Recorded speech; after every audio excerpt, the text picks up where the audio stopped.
നമസ്കാരം, പ്രവാസി മലയാളിയിലേക്ക് സ്വാഗതം. കോവിഡ് പ്രതിസന്ധിയിൽ ഇന്ത്യക്കും സൗദി അറേബ്യയ്ക്കും ഇടയിൽ നിർത്തിവെച്ച റെഗുലർ വിമാന സർവീസ് പുനരാരംഭിക്കുന്നത് വൈകുമെന്ന റിപ്പോർട്ടുകളാണ് പുറത്തുവരുന്നത്. സൗദിയിലേക്ക് മടക്കയാത്രയ്ക്കായി കാത്തിരിക്കുന്ന പ്രവാസികൾക്ക് ഏറെ സങ്കീർണമായ വാർത്തയാകുകയാണ്. ഇന്ത്യയിൽ കോവിഡ് രൂക്ഷമായ പശ്ചാത്തലത്തിലാണ് ഇത്തരത്തിലൊരു തീരുമാനത്തിൽ അധികൃതർ എത്തിച്ചേർന്നത്. സൗദിയിൽ നിന്ന് ഇന്ത്യയിലേക്ക് വന്ദേ ഭാരത് മിഷന് കീഴിലെ വിമാനങ്ങളും ചാർട്ടേഡ് വിമാനങ്ങളും നടത്തുന്ന സർവീസുകൾ തുടരുന്നതായിരിക്കും. ഇന്ത്യയിൽ നിന്ന് തിരിച്ച് അത്തരത്തിലുള്ള സർവീസുകൾക്കൊന്നും അനുവാദം നൽകിയിട്ടില്ല. അന്താരാഷ്ട്ര വിമാന സർവീസിനുള്ള വിലക്ക് സൗദി അറേബ്യ സെപ്റ്റംബർ 15 മുതൽ ഭാഗികമായി നീക്കിയെങ്കിലും ഇന്ത്യയിൽ നിന്നുള്ളതിന് അത് ബാധകമല്ല. ഇരു രാജ്യങ്ങൾക്കുമിടയിൽ വ്യോമഗതാഗതം സാധാരണ നിലയിലാവും എന്ന പ്രതീക്ഷയാണ് ഇപ്പോൾ അസ്തമിച്ചിരിക്കുന്നത്. ഇന്ത്യയിൽ കഴിയുന്ന സൗദി തൊഴിൽ വിസയുള്ളവരെല്ലാം ആകാംക്ഷയിലായിരുന്നു. ഇതിനിടെ ഇരു രാജ്യങ്ങൾക്കുമിടയിലുള്ള മുഴുവൻ വിമാന സർവീസുകൾ നിർത്തിവെക്കുന്നതായി വന്ന വാർത്തകൾക്ക് അടിസ്ഥാനമില്ലെന്നും വ്യക്തമായിരുന്നു. സൗദി സിവിൽ ഏവിയേഷൻ അതോറിറ്റിയുടെ പേരിൽ സമൂഹ മാധ്യമങ്ങളിൽ പ്രചരിച്ച അടിസ്ഥാനമാക്കിയായിരുന്നു കേരളത്തിലെ മുഖ്യധാര മാധ്യമങ്ങളടക്കം വാർത്ത നൽകിയത്.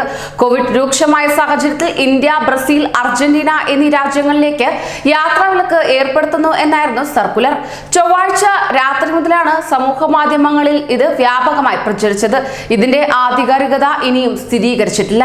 അതേസമയം സൗദി ദേശീയ ദിനാഘോഷങ്ങളുടെ ഭാഗമായി ശനിയാഴ്ച വരെ ഗാഗ അവധിയായതിനാൽ ഔദ്യോഗിക വിശദീകരണം ഉണ്ടായിട്ടില്ല. പല വിമാന കമ്പനികളും വിശദീകരണം നൽകിയിരുന്നു. വന്ദേ ഭാരത് മിഷന് കീഴിൽ ഇന്ത്യയിലേക്ക് യാത്രക്കാരുമായി പറക്കാൻ സൗദി അറേബ്യ അനുവദിച്ചിട്ടുണ്ടെന്ന് എയർ ഇന്ത്യ എക്സ്പ്രസ് വ്യാഴാഴ്ച വ്യക്തമാക്കി.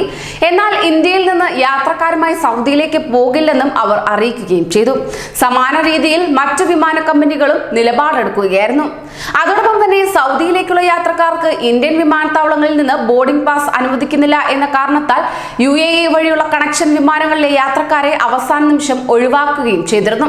സൗദിയിലേക്ക് നേരിട്ട് യാത്രക്കാരെ അയക്കേണ്ടെന്ന നിർദ്ദേശം സൗദി അധികൃതരിൽ നിന്ന് ഇന്ത്യൻ അധികൃതർക്ക് ലഭിച്ചിട്ടുണ്ടാകണം എന്നാണ് കരുതപ്പെടുന്നത്. മറ്റ് GCC രാജ്യങ്ങളിലെത്തി 14 ദിവസം അവിടെ ക്വാറന്റൈനിൽ കഴിഞ്ഞ ശേഷം സൗദിയിലെത്തുക എന്നത് മാത്രമാണ് സൗദിയിലേക്ക് മടങ്ങാൻ ആഗ്രഹിക്കുന്ന പ്രവാസികൾ മുന്നിലുള്ള ഏക മാർഗം. ഇഖാമയുടെയും റീ എൻട്രി വിസയുടെയും കാലാവധി അവസാനിക്കുന്നവർക്ക് സൗദിയിലെ അവരുടെ സ്പോൺസർമാർ മുഖേനയും പുതുക്കാൻ കഴിയുന്നതായിരിക്കും.